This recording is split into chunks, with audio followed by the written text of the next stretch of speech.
Past hurts and old injustices have a way of keeping us stuck in our place without being able to move forward or to experience joy.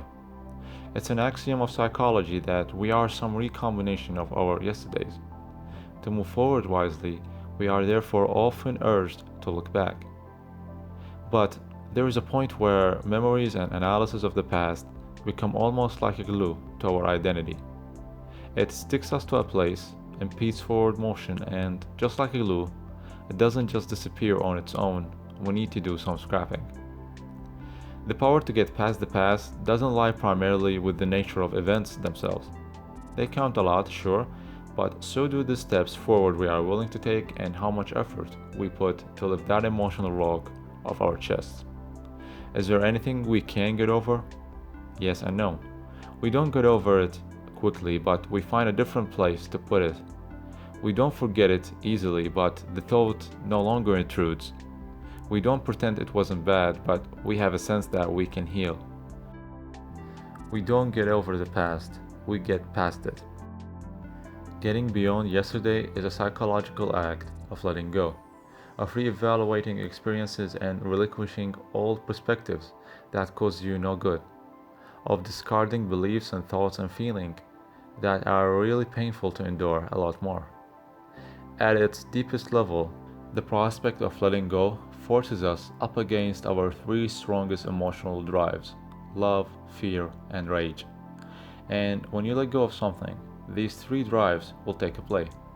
However, what makes the loss worthwhile, of course, is that letting go of old causes of wounds and agony opens up the real possibility of a new chapter in your life you get to write this time by yourself. So how can letting go be relatively easy to get through? Well, I think the answer lies into anchoring yourself in the future. You see, it's hard to let go of the past in the absence of a positive view of tomorrow. You need a vision of the future, an exciting plan or a life project ahead that will be your ticket to give you something to look forward to. It's your reminder that you are determined enough to have your life back the way you want, and this project or career is there waiting for you in the future. It's your reminder to never back down from your true desire, even if you get knocked down many times, even if you felt pain and anger in the middle. Getting back up would always be your option. One powerful strategy for easing the pain of the past is to rewrite key aspects of the story from a more balanced and empathetic perspective. So, to elaborate here are two samples of a letter written by two separate wives telling their own stories. And I quote, Wife number one: I was bitter for a long time because my husband had an affair that ended our marriage. I was unhappy in the marriage, but at least I didn't betray him. I stopped being angry when I saw that his affair unlocked the door for both of us. I got to leave and still be the good woman. Wife number two: my husband failed to reach my expectation of having an everlasting, happy, fulfilled marriage. He went through the red flags many times without changing something. I had my divorce and I went with my life having a complete sense of satisfaction and emotional relief, with no regrets as I had done my parts the way I saw fit. So what is the one thing in common between these two wives? Well, they both let go. Letting go means stopping painful memories and distressing thoughts, harmful desires, and unhealthy relationship. It also means to stop dwelling on the past or worrying about the future. It also means detaching yourself from matters and people that cause you stress, harm physically, mentally, and emotionally. It's the act of removing unpleasant, meaningless, and harmful thoughts and feelings. Letting go of all of that will help into freeing yourself from these emotional burdens and will allow you to breathe and set you right where you need to be, in a place where none of that is there anymore. And surely with your new life ahead of you, you would have so much things to do that will, with time, slowly reduce any pain from any past hurts. And now, it's only fair to look at the other side of the coin, the negative effects of not letting go. Most people are afraid to let go because they are attached to beliefs, habits, possessions, and a lot more, and find it difficult to cut their unnecessary and harmful attachments loose. even if they are causing them to suffer and being unhappy. Too much involvement with bad memories and negative people take too much of your time and energy and emotional well-being. This involvement agitates your mind and feelings and causes a lack of peace, anger, grudge, and resentment. All of that are like ropes that tie you down. You gain nothing from them, but you lose a lot by holding on to them. So, in order to experience a broader consciousness, a sense of freedom and happiness, you need to rise above this and make a choice. You need to cut loose the rope that ties you down like shackles to negative people, meaningless thoughts, and painful or unhappy relationships. You need to cut them down of your life because time's up, time to make a change, and when you make one, here is what a toxic people will do. A toxic person will put a lot of stress on you when leaving, like they would tell you that they would hurt themselves if you're gone, they won't be okay without you, or they would kill themselves, and the list goes on and on. They make you feel like you have their lives and well-being in your hands, and whatever you do would distract them. They make you consciously feel that your decision is going to influence them. So now, it's not about you making a decision for yourself, it's also about them. This is based upon many records of breakups held by relationship coaches and psychologists like Apollonia Ponti, Jennifer Freed, and a lot more. And here is what they all said at the end. It has to be around you no matter what relation you're in when it comes to taking that decision. And you shouldn't sacrifice your well-being and health for something that you don't want, for something that causes you more harm than good. However, the more understanding and appreciative person will break things up with love. They would break up with respect to the other's wish.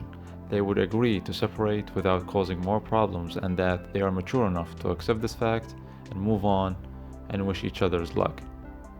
Letting go is important for spiritual growth. It is one of the most important steps towards spiritual awakening, mental clarity, and reaching a fulfilling, meaningful state. When you don't let go, you allow all sorts of despair, depression to be in you, while letting go allow you to form an optimal state of relief and serenity that will allow you to grow personally and professionally far away from those past setbacks. At the end, I believe it's worth to mention one last thing here. You should stop dwelling in the past. In other words, nothing that happened in that particular moment in your past can be changed. Therefore, you must stop thinking about it or imagining how things could have been if you had acted otherwise. This causes you to lose energy, courage, and the will to plan for tomorrow. So forgive yourself. To forgive yourself is to learn to let go, to reinvent a new you that learned from the past but also finds strength and hope to use the present for tomorrow. So don't be afraid to make that decision of closing this relationship. You see, sometimes it would take us a long time to see that you probably were wrong to each other. This fact maybe didn't emerge straight away because of many reasons, but the more time you spend in that relationship, the more convinced you get to be. Yes, he or she is kind and respected, but marriage needs more than that. The more time you keep yourself there, it probably would lead you to be impatient, and the more this relationship would grow to be much bitter and miserable. According to the studies, you should not underestimate how exhausted you can be day in and day out with all these negativity and unhealthy emotions, sentencing your life for a long misery and dissatisfaction. PhD psychologist Dr. Jennifer Freed said that taking this choice is a must for your overall well-being and inner world when you are in an unfulfilling relationship. She said that yes, it would hurt at first, closing a chapter, but it's natural and would last for some time, rather than dealing with feelings like sadness, anger, regret, and depression for the rest of your life. Based on her research, she suggested a few solutions that helped into dealing with such an event. One of them is to travel to the places you couldn't go to when you were married due to the people who were around you or the things that were forced onto you, and so on. She said that when you are in a toxic relationship, you give up part of yourself away. You give most of your dreams and plans away, but now you get to do it all back again, and you get to live it and feel it deeply. In her research, she found that most women had rebuilt themselves and went back to school again, traveled, and started a career happily. Another thing she said was to surround yourself with your loved ones. She mentioned that spending time with them and planning some trips and gathering can help into accelerating the process of getting you out of this sadness. And finally, she suggested that having yourself a close respected distance between you and those who care about you, in which you can get to be alone but surrounded by the loved ones, can also help a lot when you move away. To wrap up this video, here are my closing thoughts. I just want to say that you can't continue to make excuses for why you remain in this relationship. You can't continue to look for reasons to stay in a relationship you don't want to, or the fear to hold you down. You have to be honest with yourself. Why are you still there? Is it because you fear of being alone? Is it the fear of not knowing where you're heading? There are many reasons I can think of, but no matter what, at some point you have to face it in order for you to move forward in your life. Know that you are not alone, and you are not the first nor the last person with such matters, and it's perfectly fine to take that road as you owe it to yourself. Your happiness after that and life would be a dramatic change with cycles of hope, new chances, and many possibilities. What happened has happened, and now you either do something that will change your whole life for good, or keep holding into this toxicity and forget about yourself. You can't just sit around and wait for the universe to handle you the life you always imagined. You don't want to be the person who in 10 years from now would turn back regretting not doing anything, when you had time to make a huge change in your life and start thinking about how happy, free, and full of life you could have reached, to a future you would have lived if you had done a change. Don't be afraid to fight for what is rightfully yours of living a life. Don't feel hopeless just because this time things didn't turn out the way you wanted them to be. Despite the hard time you're going through, thinking of living in hope and fulfillment should be your ally to move on. Believe that the best is coming in your life and future, and be strong to break free, because life has a lot in store, and being caged in such an environment is not one of them. Do it for yourself and those who love you, as guilt won't save the past and anxiety won't change the future. Rather, it's your decision today. The old times had passed, but the time coming next is totally depend on you to make a change.